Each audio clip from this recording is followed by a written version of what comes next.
Go. So good day everyone, we are the Group 2 and we are here to present a brief summary and the literary elements of the scene or the El Cantar de Nius.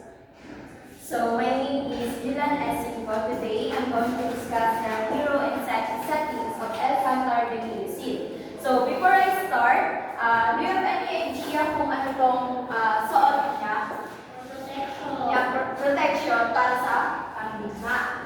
So the main character of this epic is Rodrigo Diaz de Vivar, commonly known as El Cid, Lord or El Campeador, master of the battlefield. And the traits of Rodrigo Diaz is religious because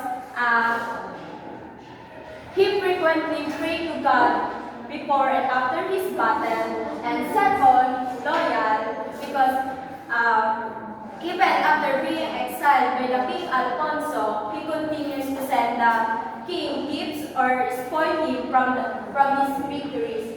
Yung word na exile, ito po yung pinatalsik ka mismo sa lugar ninyo. And third is generous because he shared his plunder fairly among his knights, making them all wealthy. And last is strategies because he used clever tactics like the chest of sand to get a loan to capture a castle of Alcesar. And next is for the strength, let's proceed to the strength of Rodrigo Diaz de Vivar. His first is leadership because he inspired immense loyalty all over the Spain to join him during his exile. And second, integrity or honor.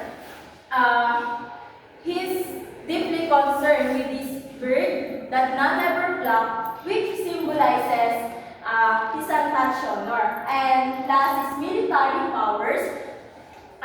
He is a legendary warrior who can defeat a massive armies with a fewer men. And for weakness, can you read Mr. Pusag to read the only weakness of Rodrigo Diaz?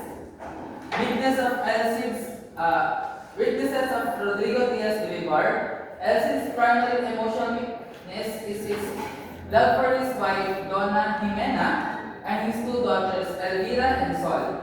When he has to leave them.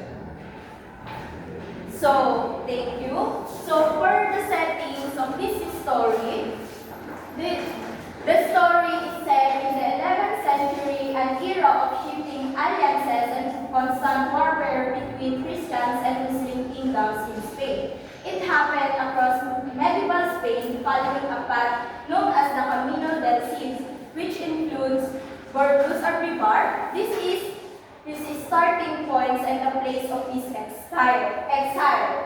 And the Valencia, this is the major city. Eventually, he conquered or rules. And the Castile is the kingdom that he exiled from. So next is the monastery. This place is where El Cid, Donna Jimena, and their daughter had a heartful farewell. Next is the Oak Woods of Works. This is the place where the daughters of El Cid was abused by the Infantes. Next is the Castillon and Alcesar. These are the cities that El Cid firstly conquered. Last one is Toledo. This is the place where the formal war happened. So let's tackle now the major conflict.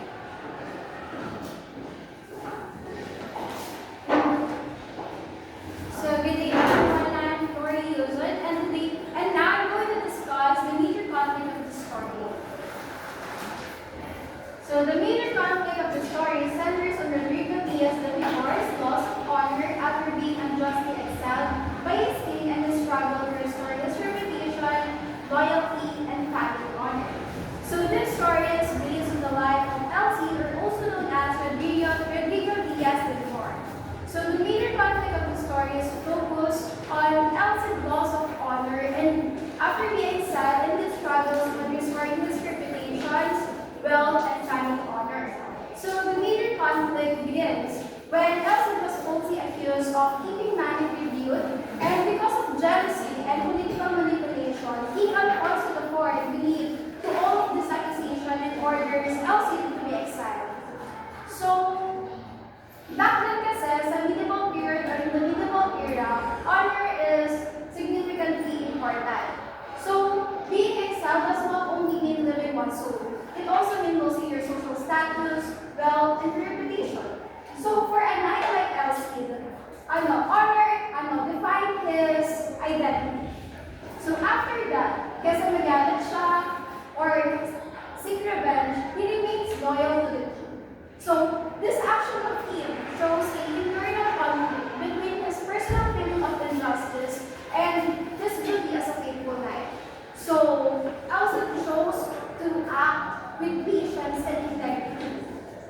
while being exiled, he wins battles, gains wealth, and even sends gifts to the king to show this convenient loyalty. So later in the story, another conflict arises involving his daughters. So his daughters marry noblemen, but this man was written and abandoned them. So this begins an attack to Elsin family honor. So instead of acting with violence, ang ginawa niya is his injustice through court. Then eventually, at the end of the story, the justice was served and the family honor was restored. So the major conflict of this story, sinasabi na it's not all about war. It's also about honor versus dishonor, loyalty versus betrayal, and justice versus injustice. So Elsin overcome all these challenges, all these conflicts with patience, courage, and moral strength. So sinasabi na ang true honor, it comes from the characteristic and integrity ng isang tao. Then the next one, we're going to talk about the theme of the story that will be discussed by Ma'am Kaulan. Okay, everyone, let us now proceed to the theme of the story. So, the theme of El-Gaspar de Millucid is the restoration of lost honor through personal merit. So, his ethic is about a man who was deleted from society and had to turn his way back in using nothing but his own skills. So, this is about El Cid, who was exiled from the Castile for being accused of stealing money from the taxpayers. Here, he uses hard work and bravery to restore everyone, especially the king's trust, by fighting in the battles and winning, and then sending gifts back to King Alfonso, because that was his way of showing his loyalty and innocence. And through these skills, he made King Alfonso trust him again. So, in basic words, the central ideas of El-Gaspar de Millucid is loyalty and honor.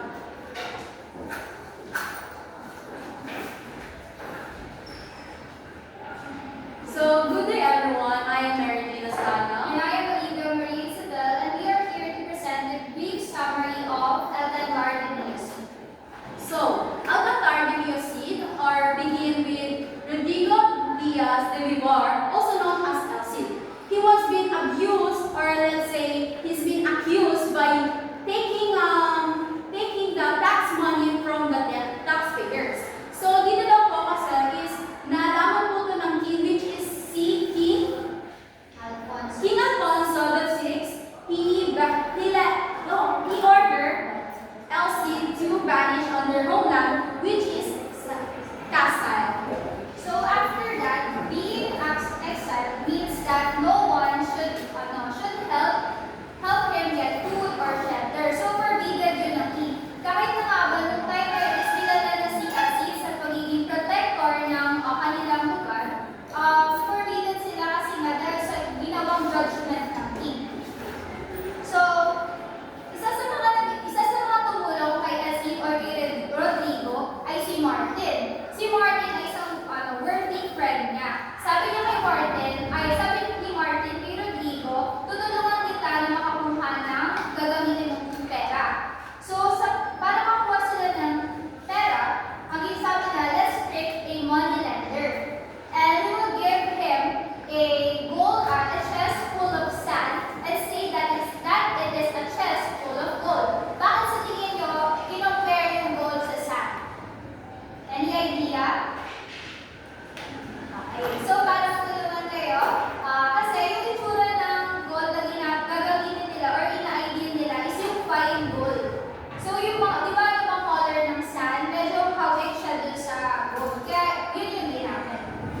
So, aside pa kay Martin, meron ding other men na tumulong kay Rodrigo. They are these men. So, si Pedro, si Fens, at saka si Minaya. So, ito yung tatlong men pa na tumulong throughout the journey of Rodrigo. So, after the son is goodbye with his two daughters, which is si Sol and Elvira, and and also to his wife, nagkaroon siya ng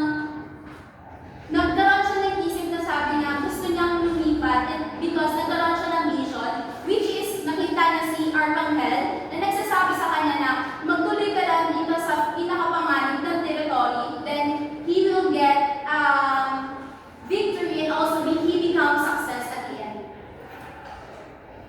So, the first honest exile, yung first time na na-conquer ng lugar are Castellon and Alcocer. So, in Castellon, he firstly conquered this because of the fast achievement of obtaining goods, yung mga pera, mga armors, ganyan. Kaya inunan niya. And in Castellon, he obtained the sword Colada, which is nagiging important sword sa story. Then, after dun sa Castellon, yung Alcocer naman. Sa Alcocer, actually, na kahit small town to, ay nahirapan silang kumuha dito ng loot. Bakit? Kasi yung mga tao dun yung mga knight dun talagang pinaprotektahan yung small town nila. Pero ang ginawa ni Rodrigo is nag-set up siya dun ng tent, tapos nag-stay siya dun. And that tent, parang iniintay niya na magtatagal siya. Pero, one day, naisipan niya na iligpitin yung tent and umalis. Then, nakala ng mga tao dun sa Alcocer is, ay wala na si Rodrigo, tapos ito yung makikipagligma natin sa pag-protect. Ang ginawa niya is tumatake sila ng gabi, then dahil doon, nakakuha na sila ng goods dun sa Alcocer. So, to prove his devotion to King Alfonso VI, he always give his victory, which is yung mga loots, gifts, lavish gifts, he still giving to him. Kahit na anong gawin, kahit na napaalis siya sa sarili nilang homeland, which is yung hostile. Okay. Then, iba nagbibigay pa rin ng goods si Rodrigo. And kahit pa ganun, tinitry niya pa rin magkaroon ng iba pang mga lugar na makakonquer and other achievements na magagawa. And one biggest achievement that he achieved was to conquer the Valencia. The Valencia is the biggest or major city in Burgos lugar. So in that town, nandun yung mga magagandang armors, mga swords, mga crafts, and other magagandang boots. So ang ginawa niya dito is nagkaroon ng 9-month stage. 9-month stage na pag-conquer dito. So nahirapan siya. Pero kahit nahirapan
against Elsie's honor. Siyempre, di ba, ang honor ni Elsie is parang gusto niyang i-claim and also gusto niya ulit mabawi. And then, So, ayun nga, dahil in-abuse yung mga anak niya dito, sa tingin niyo, anong ginawa ni Rodrigo dun sa dalawang infantes na yun? Sa tingin niyo? Mag-revenge? In what way kaya? Ano? Ano? Sasasakin niya na lang ba? Papatayin niya gamit yung sword niya? Anong klaseng revenge siya? Sa tingin niyo? Okay. So, ang nangyari dito, para makapag-seek ng revenge si Rodrigo, is hindi ko bloody type. Kasi kahit kaya niya naman talagang saktan yung dalawa, gamitin yung strength or power niya, hindi niya ginawa. Nagkaroon ng formal war sa Toledo, or formal trial, kung saan meron siyang tatlong bagay na hinihingi para mag-obtain yung revenge na hinahanap niya. First is para makuha yung kolada at saka Tyson sword na napanalunan niya dati, na binigay niya dun sa mga infantes. Another is para makuha yung dowry debt na 3,000 doon wala dito sa infantes na to. Bakit nga ba binigay niya dun sa dalawa yung sword na importante at binigyan sila ng wealth? Kasi sa panahon na yun, kailangan bigyan ni Rodrigo yung kanyang mga magiging husband ng anak niya ng mga important or wealth para mag-symbolize yun ng honor and status sa kanilang magiging new life. Tapos last one is that makikipaglaban yung mga infantes dun sa men ni Rodrigo. Actually, tatlo yun silang magkikipaglaban, magiging 3v3 yan. Ang isa sa mga kasama dito is yung pinsan nila na nakikitawa or pinipiti yung dinadowngrade yung mga family ni Rodrigo at saka parang hindi sila naniniwala kasi nga yung family nila Rodrigo is nagbababang lang naman yung status. Naging mataas lang sila dahil naging kainan nila. Tapos samantala yung mga infantes is higher kaysa sa kanila. So natalo ko sila kahit na nga ba hindi pa tapos yung laban, the scaredness that they felt was enough to become their defeat. Kasi nga, hindi pa sila nasasaksa kasi dapat mapapatay sila pero hindi tinuloy.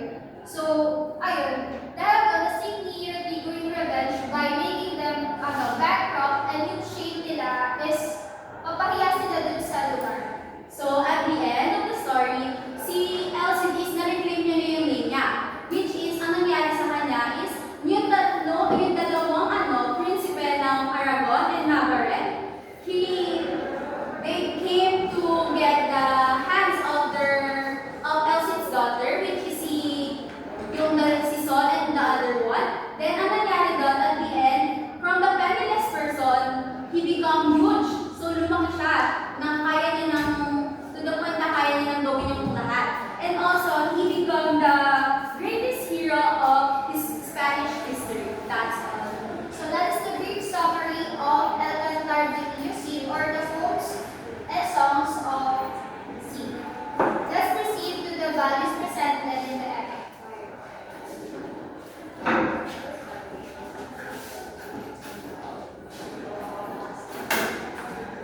Let us now go to the last element of the story, which is the values presented. The first one is persistence. So, sa medieval era kasi, honor wasn't just a feeling, but it was their social currency. So, by the time Elsie got exiled from the Castile, his honor account went back to zero. And the story showed how he restored both of his honors.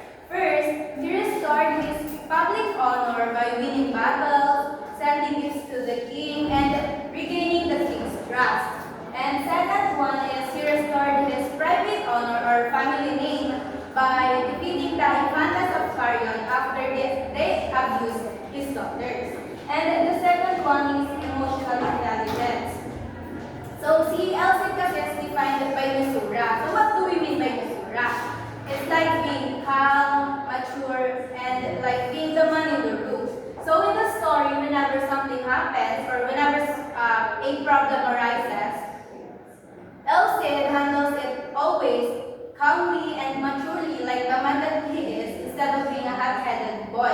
And we can say that Elsie is really emotionally intelligent because he thinks before he acts in everything he do. So, the next one is the integrity. So, nasabi naman po sa brief is yung nagkaroon po siya, di ba po napaalis siya doon sa homeland nila, which is yung Pasay. Pero kahit na anong mangyari, he's still a bigger person kasi binibigay niya pa rin yung mga naging victory or mga naging prize niya like garbage gifts and also goods. So, he become a bigger person to the point na nakita na ng hari, which is si King Alfonso, na ano pala siya, okay pala siya. So, parang doon na po siya nagkaroon ng pagsisisi sa sarili niya kung bakit niya inakusahan natin. That's all. So that is the end of the presentation of Group 2 for SE. Thank you for listening.